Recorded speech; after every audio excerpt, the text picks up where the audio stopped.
Hi there. Are you curious about what makes Guild Wars 2 amazing? If you're new to MMOs, a vet, or just curious about what this epic fantasy universe is, I'll be breaking down what makes Guild Wars 2 a unique, action-packed adventure that captures the hearts of players for over a decade. Let's jump in.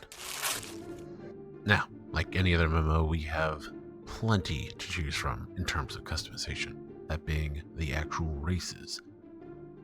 That being said, we have 5 to choose from. On the first on this list is the Char. Of this race, they are known for being the most aggressive and warrior-like actual race. They are known to actually spill blood and honor in terms of their actual beliefs. Now, in terms of humans, they're about as even and common as they come. About in any MMO that you can come across, it's a human. Pretty self-explanatory. Next up, the Norn. Known as the actual giant of these actual races, they are a tower compared to a human.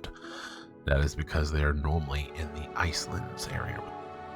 Now, in terms of the smartest intelligent ones, the Asura have that in strides, but also in height. They are known as the smallest actual race in all. In terms of the actual curious ones, Sylvari are actually born under a pale tree with knowledge that's been gleaned through them through the actual leaves. Now, to the best part, the classes. This is what makes Guild Wars 2 what it is. Starting out with the classes, we have the Heavy, beginning with the Guardian, the Warrior, and the Revenant. The Guardian is known to actually be very support class related. They do have a good high survivability because they're healing and blocking, but they really rely on their teammates in order to actually survive. They do really well in actually helping out their teammates in terms of boons, virtues, and all sorts of buffs. Now, for the Warrior, they are a adrenaline junkie. They generate this adrenaline to be able to do high amounts of damage to their foes. They are also known to have the most broadest amount of weapons to use for any type of versatility. And in terms of support, they have shouts and banners that allow them to actually give people a sort of boon, kind of like the Guardian. Last but not least, we have the Revenant. He uses actual legendary figures from Tyria's past. They channel these legendary figures' unique abilities that offers them a dynamic playstyle that combines strong offense, versatility, support, and crowd control like any other. They do have a limitation though, as they can only use 2 figures at a time. Now, coming into our secondary rank, we have the medium classes, the Engineer, the Thief, and the Ranger. Now, the Engineer is an actual creative, versatile, and adaptive class. They have a tool belt, a kit, and turrets that allow him to be in any type of situation given the circumstances. Now, the Thief is excellent in burst damage, mobility, and opportunistic combat, meaning they are very lethal and stealthy. They rely heavily on these functions in order to actually succeed. They are scary in PvP. Rangers are accompanied by a pet companion that fight alongside them, providing additional damage support or utility. Their adaptability and synergy with their pets make them a strong choice for people who enjoy tactical gameplay. They are also known to use traps and are in tune with nature, allowing them to call on spirits. And finally, we come to the light classes of the category. We have the Mesmer, the Necromancer, and the Elementist. First on this list is the Mesmer. They specialize in deception, illusions, and manipulation. Mesmers excel at distorting enemies and providing unique support to allies. They use clones, phantasms, and illusions to confuse their opponents. Next up is the Necromancer. They command death and decay. They overwhelm their enemies and support their allies, but are known to be masters of life-stealing like abilities and summoning all sorts of minions to do their bidding. They are excellent in World vs. World and PvP. We have the Elementalist, known as the Force of Nature, being able to unleash powerful attacks to support their abilities and their friends. Known for versatility and dynamic playstyle, the Elementalist has access to 4 attunements: fire, water, air, and earth, each one offering a distinct playstyle anytime they want to switch. It is by far the most difficult class to play alongside the Engineer. Now, do keep in mind there are elite specializations, or known as advanced class options, introduced in the expansions that significantly change and enhance the profession's core playstyle of these classes. They provide a new mechanic, access to new weapons, unique utilities, and often rework core mechanics of the actual base class. The elite specializations allow players to tailor their characters to specific roles or playstyles in PvE, PvP, and world versus world content. There are known to be 3 elite specializations per class, each one needing an expansion in order to progress.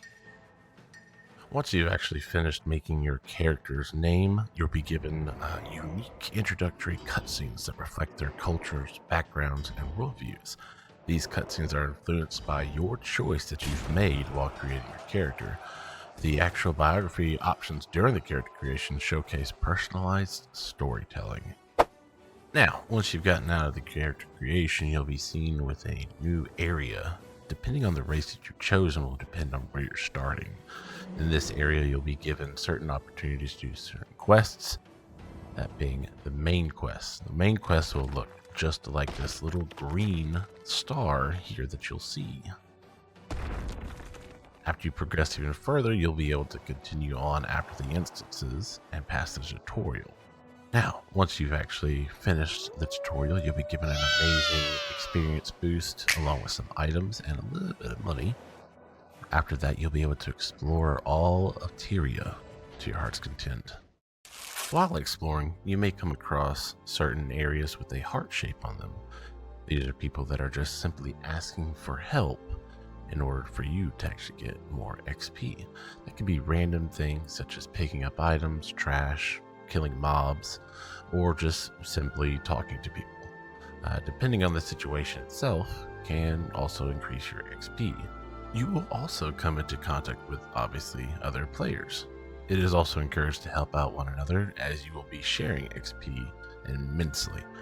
You will also have the opportunity to have random events happen throughout all of Tyria.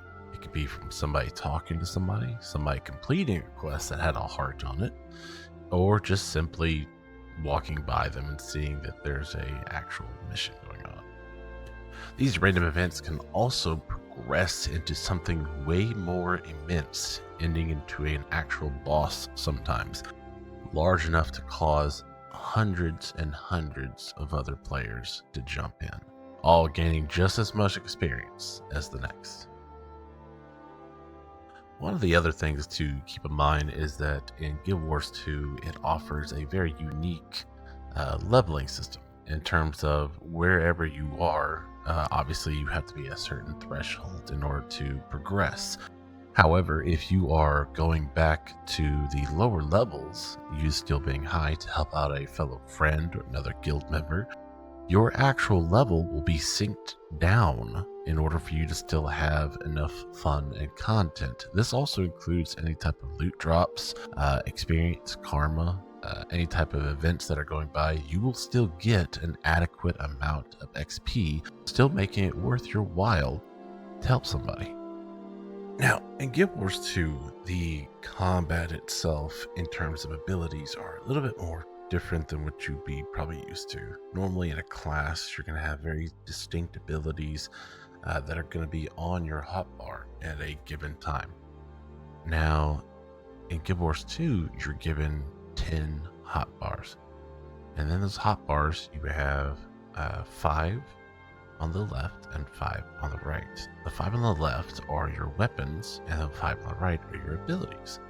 Depending on what weapon you use on the left-hand side will also depend on what type of abilities you have for said weapons. Outside of combat, you can actually change your weapon on a multitude depending on the class, as you are restricted to very specific weapons. However, your customization does come into a deep gameplay, as you get to choose whichever ones you want in order to actually have your character that you would prefer. On the right hand side though, you have abilities that allow you to choose only 5. However, there are a multitude of mounts for you to choose from depending on the scenario. These same scenarios also apply when you're actually fighting underwater, but you'll also be limited to the amount of weapons and abilities that you have there as well. The actual combat itself changes drastically because you are, in fact, in a different element. You are giving a respirator so you can still stay underwater for basically forever. However, your combat is going to be a lot more different than probably what you're used to, and you'll be limited to any type of mount that you may have, as long as it's able to traverse underwater. Guild Wars 2 is, in fact, one of the most amazing places to be in terms of exploration. Guild Wars 2's central aspect of the game emphasizes discovery, immersion, and adventure across the vast world of Tyria. It caters both casual players and completionists, offering rewards, lore, and breathtaking vistas. You just need to know where to look. Now, in terms of finding the correct people to talk to, you'd want to talk to these guys, scouts. They basically allow you to see a lot farther into the map where you cannot see, but they really give you more of an eye's edge in order to see where the actual heart quests are. Now, granted, they're not going to give you every bit of information, but it is going to give you an idea of where you need to explore in terms of destinations, vistas, or points of interest. Now, speaking of vistas, they will have a little flag with a little bit of light kind of protruding off them. They will allow you to get a little bit of XP and a little bit of your completion part of your generalized map. Now, the main thing is to just enjoy the view, because a lot of these people put in a lot of work in all of the areas, and these vistas kind of give you that opportunity to see that work.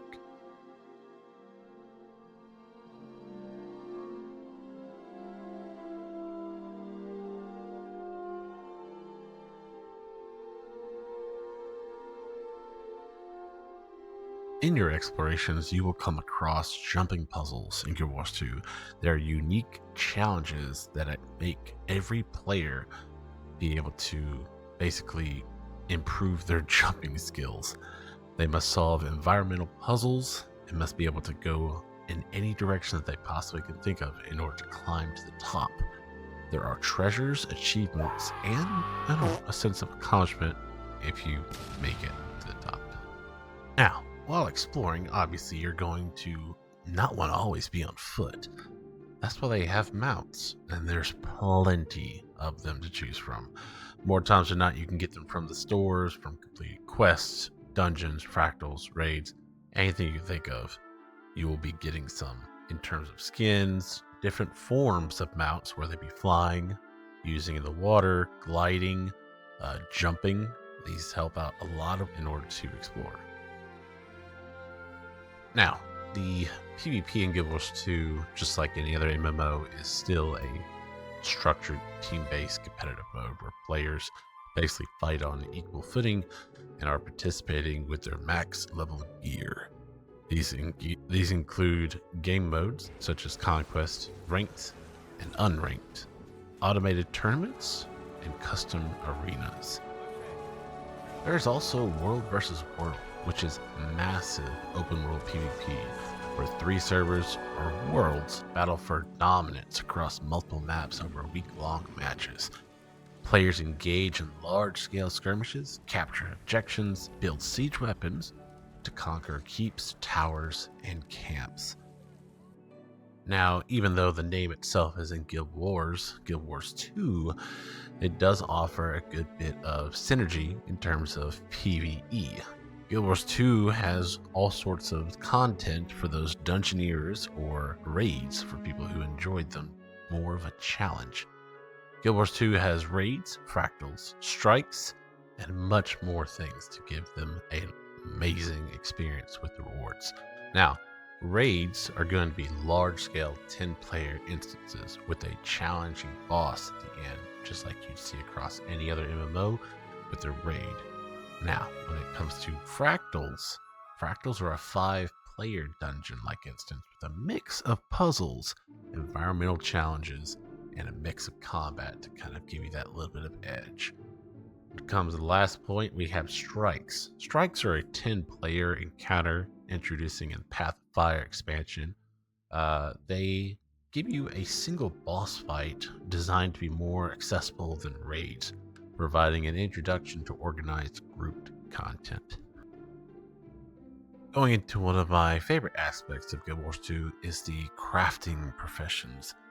They allow you to create equipment, consumables, and other items using materials gathered from the environment, salvaged from items, or earned through the gameplay. You can also store them in the bank or in a material storage that can literally be multiplied up and up. You can then create different types of crafts by discovery, by seeing what works for you. Last but not least, we have the actual shop itself, the actual line trading, black line trading to be exact. This allows you to kind of use any type of currency that you've gotten from changing your gems from coins or coins to gems. You can purchase gems IRL in order to get a little bit of an advantage versus other people trading in their coins in game. However, the advantage is simply just cosmetic. There's not really going to be much of an advantage you're going to have other than a few things being able to salvage from here to there. There are a few buffs other than XP buffs and some topping out your actual leveling. The main other purpose is to actually get different types of mounts, outfits, and utilities in order to kind of personalize your own thing. You can also buy all 4 of the actual expansions: Heart of Thorns, Path of Fire, End of Dragons, and the last one, Secret of the Obscure. And that's the store in a nutshell. Really just cosmetic. Anything that you're wanting to do in order to kind of personalize your character, it's going to be in here. You may come across something that you may like the most and may end up purchasing it. Like a... Oh my god, I love this hat. Alright. I need this hat. Thank you so much for taking the time to watch my video. I truly appreciate your support, especially since this was something new, different for me. Your encouragement means the world to me, guys. I am grateful to have you along for this journey as I explore and try new things. Let me know what you guys think in the comments. I'd love to hear what you guys think of feedback. Like and subscribe, guys. Thank you very much. Check us out on Discord and Twitch.